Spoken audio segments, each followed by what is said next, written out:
Alors, au cœur de votre enquête, Pascal, évidemment, on l'entend, on le voit, on le sent presque. Ce sont ces pétrodollars, ces dollars qui affluent, qui auraient afflué. On parle au total, quand on résume tout ce qui aurait été dispersé, donné dans le monde, 500 milliards de Kadhafi. Qu'est-ce qu'ils sont devenus? Votre reportage, là, aujourd'hui, sur les financements de Kadhafi est remarquable, mais vous pourrez faire, Madame Loison, bientôt une autre émission sur les milliards de la Libye. Parce qu'au moment où il y a la guerre, en 2011, la Libye a près de 500 milliards de dollars investis dans le monde. Les experts considèrent qu'il y a à peu près 200-250 milliards aux États-Unis et autant en Europe et dans le reste du monde, Australie, Canada, etc. Ils sont placés soit dans des entreprises, dans des participations d'entreprises, grandes entreprises, vous l'avez très bien montré dans le reportage, soit carrément en espèces ou en lingots d'or dans les banques. Qu'est devenu cet argent? On sait qu'officiellement, l'OTAN et les Occidentaux ont restitué entre 11 et 34 milliards de dollars au CNT. Donc les 500 milliards dont on parle, et je ne parle pas des 50 milliards investis à travers le LAP sur le continent africain, mais où est cet argent? Donc les banques et les États qui ont fait la guerre, la France, les États-Unis, la Grande-Bretagne, savent très bien où est cet argent. Donc qu'est devenu cet argent? Pourquoi est-il encore gelé? S'il a été dégelé, où est-il? Voilà. Un exemple à Paris, il y a pas mal d'immeubles qui appartiennent à la Libye et ça représente un capital d'1 milliard d'euros. Dans la FNAC? Dans la FNAC. L'exclusivité de Pièces à conviction ce soir, c'est évidemment cet extrait de l'interview réalisée par notre consoeur du Figaro, Delphine Minoui. On y entend, vous avez entendu, Mouammar Kadhafi affirmant qu'il a répondu à la demande de Nicolas Sarkozy de financer sa campagne. Pascal, vous nous dites, il vous a parlé du président français. Qu'est-ce qu'il vous a dit? Est-ce qu'il revient? Qu'est-ce qu'il vous dit précisément? Non, mais il me dit, il m'a trahi. Il m'a trahi, je lui avais fait confiance, je ne comprends pas son attitude, etc. Il parle que de ça, hein. Il parle comme la trahison d'une amitié ou d'une relation particulière, mais c'est tout. Est-ce qu'il vous semble crédible? On l'a souvent décrit comme un dictateur fou, sanguinaire. Là, il est acculé par cette offensive. On ne reste pas 42 ans au pouvoir si on est fou. Et il vous semblait crédible Oui, tout à fait. L'homme est épuisé, il avait probablement peu dormi, et il dormait très peu, etc. Il était peut-être même sous l'effet de cachets, etc., ou de médicaments pour tenir le coup. Hein, je l'ai trouvé très épuisé, mais il s'exprimait correctement, lentement, mais correctement. Alors, Michel Scarbon, vous pensez que ça peut sortir un jour? Toute pièce secrète a vocation, un jour ou l'autre, à faire apparition. Il y a un groupe de personnes au niveau de l'État français qui sont mouillées dans cette affaire.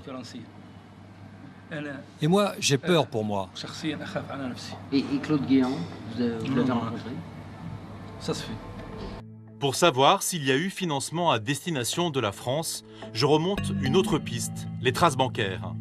Sous Kadhafi, chaque mouvement d'argent suivait une procédure bien précise. Le chef comptable envoie ses collaborateurs à la Banque centrale pour prendre de l'argent liquide. Et puis, il met ça dans un coffre-fort.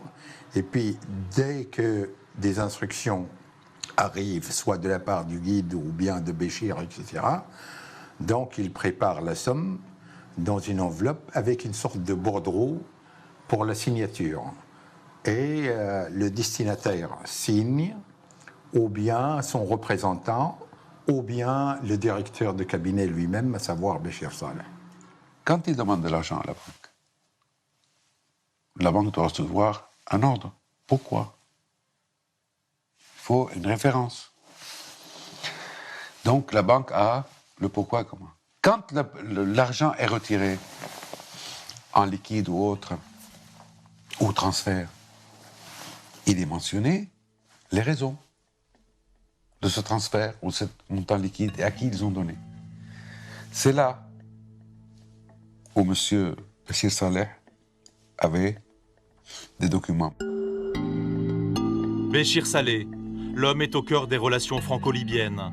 Il connaît tous les secrets financiers entre Tripoli et Paris. Est-ce pour cette raison qu'il a été le seul homme du clan Kadhafi protégé par la France? Son parcours depuis la guerre pourrait l'attester. Fin août 2011, à la chute de Tripoli, il fuit la Libye et rejoint Djerba en Tunisie. Mais sa sécurité est menacée. Selon Ziad Takieddine, il est exfiltré avec l'aide discrète des autorités françaises. Il a été extirpé du Tunis, où il était, par un avion de Dassault, accompagné de l'ambassadeur de France, M. Boris Boyon. Donc il monte dans l'avion, il le ramène en France, et voilà. L'opération a lieu en novembre 2011. Pendant plusieurs mois, l'ex-directeur de cabinet de Kadhafi va vivre en toute tranquillité dans la capitale. Grâce à un contact, j'ai retrouvé sa résidence parisienne. Pas vraiment une cache, mais un confortable appartement de 300 mètres carrés, avenue Foch. 4 mois après son arrivée en France, le 15 mars 2012, Interpol diffuse un avis de recherche international contre Béchir Saleh. À la demande de la Libye, l'homme doit être arrêté partout dans le monde pour trahison et détournement de fonds. Les autorités françaises ne peuvent ignorer la présence du Libyen en France. Pourtant, personne ne donne l'ordre de l'arrêter. C'est une photo qui va troubler sa retraite. Le fugitif est aperçu à Paris déambulant tranquillement, près du boulevard Saint-Germain. Il y a une photo, alors qu'on sait que ce monsieur était quand même recherché par les autorités libyennes. Et il était en fait en France. Mais vous pouvez être recherché par qui vous voulez. À partir du moment où les autorités françaises vous laissent tranquille, où est le problème? Donc elle l'a protégé, quoi. Oui, on peut considérer ça comme ça. Mais s'il a rendu des services à nos services et à nos autorités, pourquoi voulez-vous qu'on ne le protège pas? Quand même, c'est la moindre des choses. Mais parce que c'était le facteur de Guéant et Ziad Takieddine auprès de Kadhafi. Un facteur, c'est important, qui porte les plis au guide. Et il savait des choses, pour ça. Le lendemain de la publication de la photo, le trésorier de Kadhafi parvient à quitter discrètement la France. Il est vrai qu'il a sa vie en danger.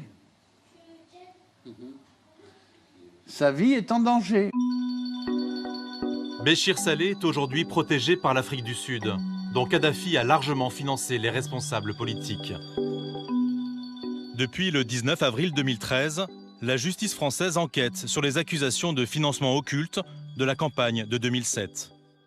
Le 9 janvier dernier, à Paris, l'ancienne chef des Amazones, Zora Mansour, a été interrogée pendant 8 heures par le juge en charge de cette enquête.